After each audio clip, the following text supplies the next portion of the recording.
In a land of myths and legends, a civilization was born. For thousands of years, across dozens of dynasties, and under hundreds of rulers.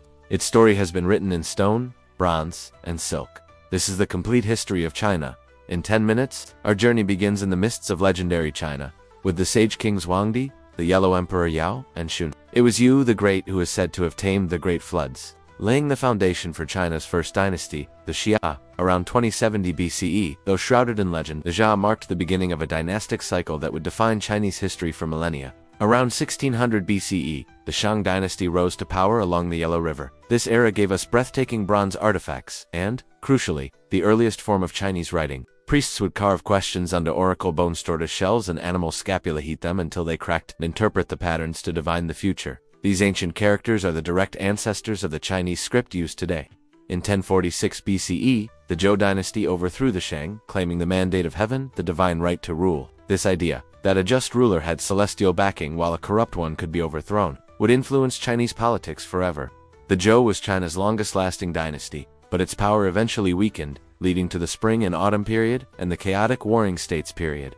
Yet, from this turmoil emerged China's greatest philosophical minds: Confucius, who taught order, morality, and respect, and Laozi, the founder of Taoism, who spoke of harmony with the natural way of things. Their ideas would shape the soul of Chinese culture. From the ashes of the Warring States, one man forged a new empire. In 221 BCE, Qin Shi Huang, the first emperor of the Qin dynasty, unified China. He was a ruthless but effective ruler, standardizing weights, measures, currency, and, most importantly, the writing system. He connected existing fortifications to create the first version of the Great Wall, and commissioned a silent subterranean army of thousands of terracotta warriors to guard him in the afterlife. His dynasty was short-lived, but its legacy of a unified, centralized state was immense. After the Qin's collapse, the Han dynasty emerged in 206 BCE, establishing a golden age that would last for centuries. Under emperors like the ambitious Emperor Wu, the empire expanded its territory and influence.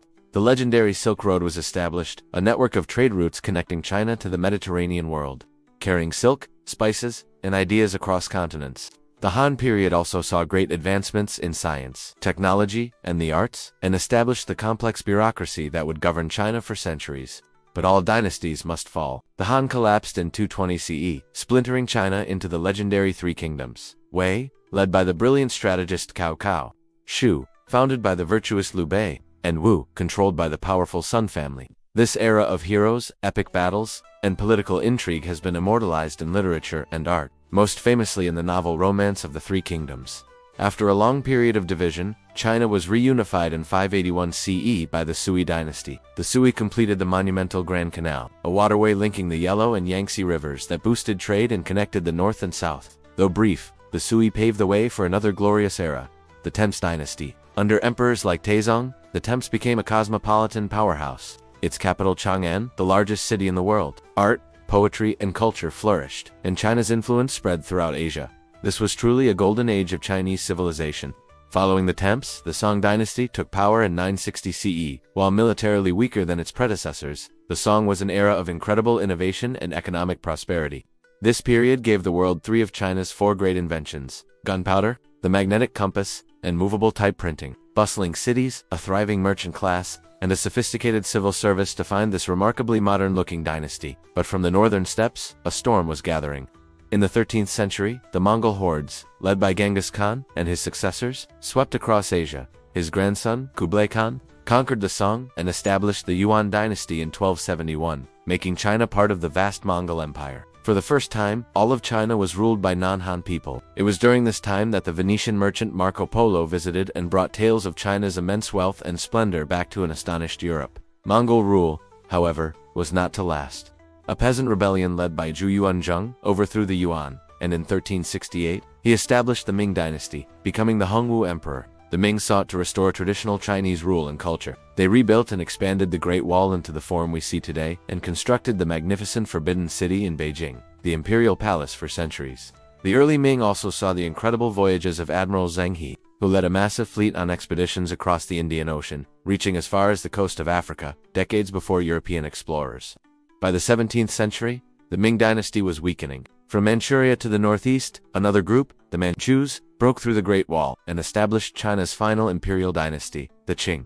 In 1644, under powerful rulers like the Kanshi and Qianlong emperors, the Qing Empire reached its greatest territorial extent. However, by the 19th century, faced with internal rebellions and increasing pressure from Western powers, the once mighty empire began to decline, leading to the end of imperial China. The 20th century brought revolutionary change. In 1912, the last emperor abdicated, and Sun Yat-sen helped establish the Republic of China, ending over 2,000 years of imperial rule. But the new republic faced decades of instability, civil war, and foreign invasion. In 1949, after a long struggle, Mao Zedong and the Communist Party founded the People's Republic of China. Under Mao, China underwent profound and often tumultuous social and political transformation. Following Mao's death, Deng Xiaoping initiated a period of reform and opening up, introducing market principles that unleashed decades of explosive economic growth, lifting hundreds of millions out of poverty.